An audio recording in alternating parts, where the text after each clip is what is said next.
O irmão do meu marido me humilhou no aniversário dele na frente de toda a família. Me chamou de interesseira. Disse que eu só estava com o Lucas por dinheiro. 3 dias depois, ele veio me pedir um empréstimo de R$100 mil para não perder a casa da família. E eu tinha esse dinheiro guardado. Era minha herança e anos de economia. Mas depois de tudo o que aconteceu, eu precisei fazer a escolha mais difícil da minha vida. Eu planejei aquele aniversário por semanas. Gastei R$15 mil em presentes, decoração e comida. Isso representa 3 meses do meu salário como enfermeira. 3 meses economizando cada centavo porque eu queria mostrar para a família do Lucas que eu me importava de verdade. Comprei um relógio que o Rodrigo tinha comentado que queria, encomendei um bolo de 3 andares, decorei tudo com capricho e carinho. Deixa eu explicar quem são essas pessoas. Eu e o Lucas nos conhecemos na faculdade. Éramos bolsistas, trabalhávamos de dia e estudávamos de noite. A família dele sempre foi de classe média alta, mas ele quis independência. O Rodrigo é 5 anos mais novo e sempre foi muito protegido pelos pais. Recebeu apartamento, carro e participação no negócio do pai. Eu só queria ser aceita pela família do homem que eu amo. A festa começou às 19 horas de um sábado. Cheguei 1 hora antes para organizar os últimos detalhes. A mãe do Lucas, Dona Teresa, estava distante como sempre. O Rodrigo chegou com a namorada nova, a Bianca. No começo estava tudo tranquilo. Pessoas conversando, rindo, aproveitando. Eu estava na cozinha organizando os salgadinhos quando ouvi a voz dele no microfone. Pensei que seria um agradecimento normal. Então ele começou a falar sobre mim. Disse que devia ter custado uma fortuna toda aquela decoração. Perguntou em voz alta quanto tempo eu levei, convencendo o Lucas a pagar por tudo aquilo. Disse que enfermeira não ganha tão bem assim para gastar tanto em festa. A sala inteira ficou em silêncio constrangedor. Meu coração disparou. O Lucas levantou da cadeira imediatamente, mas o Rodrigo continuou falando como se fosse uma piada. Ele comentou que era interessante como o Lucas tinha crescido profissionalmente depois que casou comigo, que era uma coincidência engraçada. Algumas pessoas riram nervosamente. Outras olhavam para o chão. Dona Teresa não disse absolutamente nada para defender. Foi nesse momento que algo dentro de mim quebrou. Peguei minha bolsa, olhei para o Lucas e saí daquele lugar. Dirigi para casa com as mãos tremendo no volante. Os dias seguintes foram os piores da minha vida. Faltei no trabalho pela primeira vez em anos. Não conseguia parar de pensar no que tinha acontecido. O Lucas estava furioso com a família. Mas eu sabia que, eventualmente, eles se reconciliariam. Família sempre se reconcilia. E eu seria para sempre a pessoa que causou problemas. Comecei a questionar tudo. Será que todos pensavam isso de mim? Esses pensamentos não me deixavam em paz. Então, numa terça-feira à noite, 9 dias depois daquela festa, meu celular tocou. Era um número que eu não conhecia. Quase não atendi, mas algo me fez atender. Era o Rodrigo. A voz dele estava completamente diferente. Trêmula, quebrada, desesperada. Ele disse que precisava falar comigo com urgência sobre algo muito sério. Perguntei se era para pedir desculpas e ele hesitou. Disse que sim, mas que também precisava muito da minha ajuda. Marquei de encontrar com ele no dia seguinte num café perto do hospital. Quando cheguei, levei um susto. Ele estava completamente diferente. Olheiras profundas, roupas amarrotadas, mãos tremendo. Sentei na frente dele e esperei. Ele começou pedindo desculpas, dizendo que estava errado, que não devia ter falado aquilo, mas as desculpas pareciam vazias, apressadas, como se ele estivesse cumprindo protocolo para chegar no que realmente importava. Então ele começou a explicar a situação real. A empresa do pai estava passando por uma crise financeira séria há meses. O apartamento que eu pensava ser dele estava registrado no nome dos pais como garantia de um empréstimo empresarial grande. O banco estava executando a dívida. Se a família não conseguisse R$150 mil em 2 semanas, eles perderiam o apartamento. E ninguém na família tinha esse dinheiro disponível no momento. Ele me olhou com olhos vermelhos e disse que precisava de R$100 mil emprestados, que conseguiria os outros 50 de outras formas, que pagaria tudo em 6 meses. Eu fiquei em silêncio. Meu coração estava acelerado. Eu tinha exatamente R$123 mil guardados. Era a herança da minha avó que faleceu há 3 anos, somada com anos de economia pesada. Era meu fundo de emergência. Meu sonho de um dia abrir minha própria clínica. A ironia da situação era tão grande que quase doía fisicamente. O mesmo rapaz que me acusou de ser interesseira estava sentado na minha frente pedindo uma quantia enorme de dinheiro. Perguntei por que ele não estava pedindo isso para o Lucas. Ele explicou que o irmão não tinha esse valor disponível, que tudo estava investido na empresa dele, que ele tinha procurado todos os conhecidos e ninguém podia emprestar. Eu era a última opção. Respirei fundo e comecei a falar.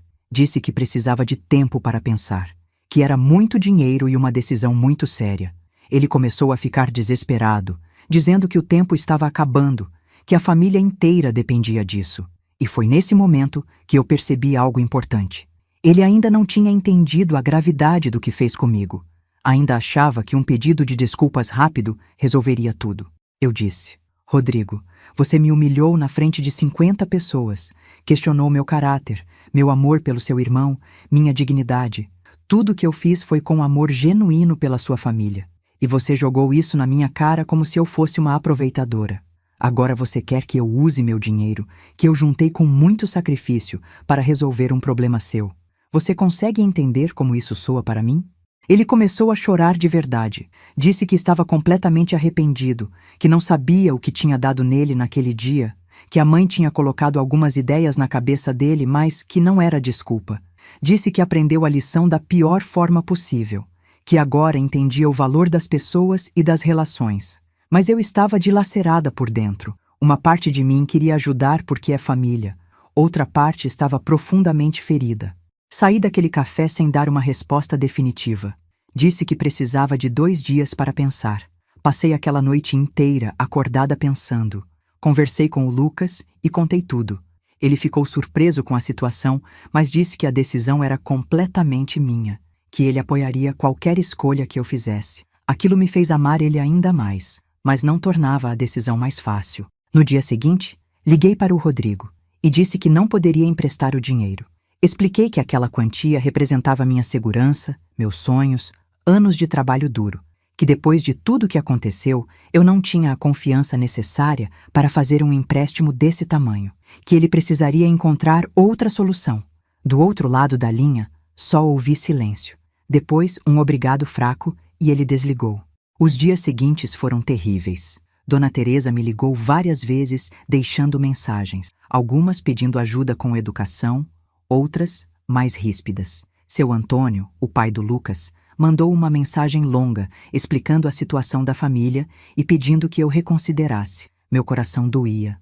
Eu não queria que ninguém perdesse a casa, mas ao mesmo tempo eu sabia que precisava respeitar meus próprios limites e minha dor. 3 semanas depois, descobri que a família conseguiu resolver a situação de outra forma. Venderam alguns bens, negociaram com o banco, conseguiram um empréstimo de uma instituição financeira com condições melhores. Ninguém perdeu a casa. Senti um alívio enorme. Não era o desfecho que eu temia. O Rodrigo mandou uma mensagem pedindo desculpas novamente. Dessa vez parecia mais sincero. Disse que entendeu a lição. 2 meses se passaram desde aquele aniversário que mudou tudo. O Rodrigo pediu para conversar pessoalmente. Aceitei. Ele estava diferente. Mais maduro, mais humilde. Pediu desculpas de verdade dessa vez. Explicou que estava passando por pressões enormes e descontou de forma completamente errada. Disse que a crise financeira o fez repensar muitas coisas sobre valores e relacionamentos. Eu aceitei as desculpas, mas deixei claro que confiança se reconstrói com o tempo. Dona Teresa também veio conversar comigo. Foi uma conversa difícil, mas necessária. Ela admitiu que tinha preconceitos sobre minha origem e profissão, que projetou inseguranças dela no relacionamento do filho.